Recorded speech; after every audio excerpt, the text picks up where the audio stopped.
Assalamualaikum warahmatullahi wabarakatuh. Waalaikumsalam warahmatullahi wabarakatuh. Terima kasih Bapak Prayitno SPD MPD selaku Kepala SMP Negeri 2 Karanganyar. Okay. Terima kasih atas waktu yang diberikan kepada saya untuk mewawancari Pak Prayit di sela-sela kesibukan Pak Prayit.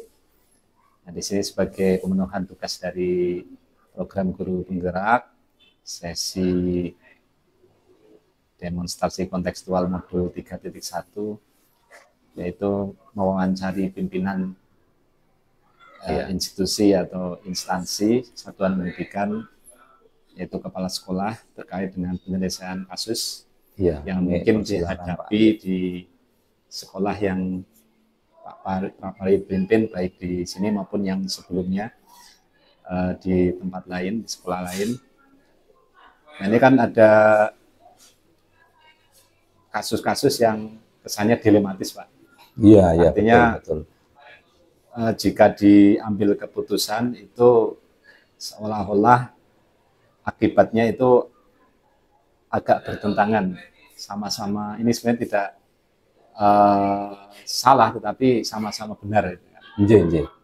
Jadi di situ perlu teknik dan strategi khusus untuk mengambil keputusan, karena keputusan pimpinan di institusi atau kepala sekolah itu dasarnya kan ada 3, yaitu mengandung nilai-nilai kebajikan, kemudian bertanggung jawab, dan berpihak kepada murid. Oh iya, jadi ada betul, 3 peserta didik, ya. Ada 3 hal itu. Nah, selama ini bagaimana yang Pak Prayit dapati kasus-kasus tersebut dan bagaimana cara mengidentifikasinya. Jadi di situ mungkin ada dilema etika atau rujukan moral. Terima kasih Bapak Teguh Waluyo, MPD Bahasa Inggris. Ini memang ada beberapa kasus, terutama yang menyangkut peserta didik. Baru saja memang ada anak kita yang terlibat mengambil atas nama. Kami sudah berkoordinasi dengan 8 standar nasional pendidikan, Wakasek, wali kelas, bahkan komite. Memang itu secara norma, apalagi sudah diproses di Polres, itu ya memang tidak layak. Tetapi secara nilai-nilai kebaikan, kami harus menyelamatkan anak itu harus tetap sekolah, tidak boleh putus sekolah. Oleh karena itu sudah kami rundingkan bersama, diambil kesimpulan karena dia sudah kelas 9, apalagi ini nanti sekarang sudah bulan Februari, nanti bulan Mei akhir insya Allah uji penilaian akhir jenjang, ya, karena tidak ada ujian sekolah. Awal Juni sudah pengumuman kelulusan tanggal 6 Juni lah, makanya mana ada sih sekolah yang mau menerima yang kasus gitu. Kami perjuangkan, kami menghubungi orang tua, guru bimbingan konseling, kami memperjuangkan itu anak kami, ya. Walaupun pada saat itu ya terpengaruh di luar sekolah karena kejadiannya di luar sekolah dan saat liburan, ya. Akhirnya tim sekolah supaya tidak mengorbankan anak mengambil kesimpulan tidak di sekolah formal SMP negeri atau swasta, tetapi di sekolah kesetaraan, ya, sanggar kegiatan belajar. Di sini yang paling dekat ada di, kalau nanti di situ tidak nyaman, kami siapkan di, kami sudah komunikasi, insya Allah masuk registrasi pakai dana bos bisa untuk memfasilitasi, sehingga kasihan orang tuanya karena orang nggak punya. Gitu. Jadi anak tidak putus sekolah, norma-norma kelulusan sekolah tidak disimpangi, ya. Tidak ada anak yang tidak lulus, anaknya bisa melanjutkan di sana, ya, juga tidak bermasalah. Nah, orang tua juga tidak malu ya. Jadi secara etika, nilai kebaikan terpenuhi, norma juga tidak kami langgar, dan akhirnya puas semua ini. Ada komunikasi dengan 8 standar yang Pak iya, dengan Wakasek, guru bimbingan konseling, wali kelas, bahkan peserta didik, dan sudah kami rapatkan, di briefing dengan Bapak Ibu guru, dan diterima, tidak ada yang berseberangan. Alhamdulillah ya, kita bisa menyelamatkan nama baik sekolah, Bapak Ibu guru tidak gaduh, anaknya juga tidak menjadi korban. Alhamdulillah sekarang nyaman sekolah di SMP Negeri Kuarasan. Kemudian kalau terkait dengan tantangan dalam pengambilan keputusan itu apa Pak? Yang dilematis itu? Tantangan dalam mengambil keputusan yang dilematis, misalnya ya, ada yang sering sekali tidak hadir di jam-jam dinas. Tentu kami juga mengantisipasi dengan guru piket, guru mapel lain yang sama, misalnya penjas dengan penjas, IPA dengan IPA, ya untuk mengisi kekosongan-kekosongan itu ya. Lalu yang lainnya kami membuat surat ya teguran lisan, teguran tertulis, dan ternyata masalahnya ekonomi Pak.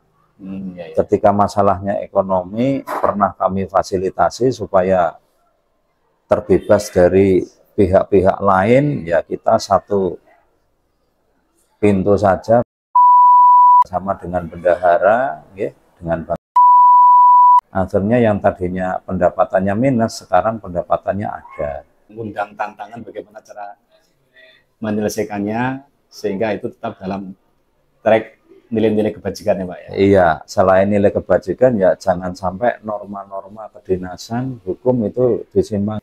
Kalau yang mempermudah dalam pengambilan keputusan itu apa Pak? Faktor-faktor yang mempermudah itu?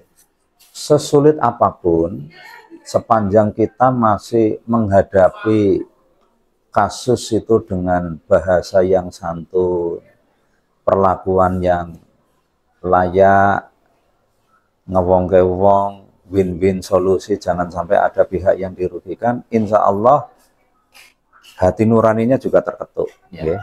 Sesulit apapun, kok orangnya masih minta maaf ke kami, masih ada motivasi menjalankan tugas kedinasan sebagai pendidik, tenaga kependidikan, ya kita anggap sekali dua kali yang namanya orang ya kadang-kadang memang harus khilaf ya, harus kita maafkan. Jadi kita harus punya juga semacam kooperatif dari yang bersangkutan ya ketika mungkin sebagai subjek dari kasus tersebut ya Pak. Iya. Nah, adakah solusi yang terjadwal Pak atau mungkin insidental ketika ada kasus saja baru diselesaikan itu?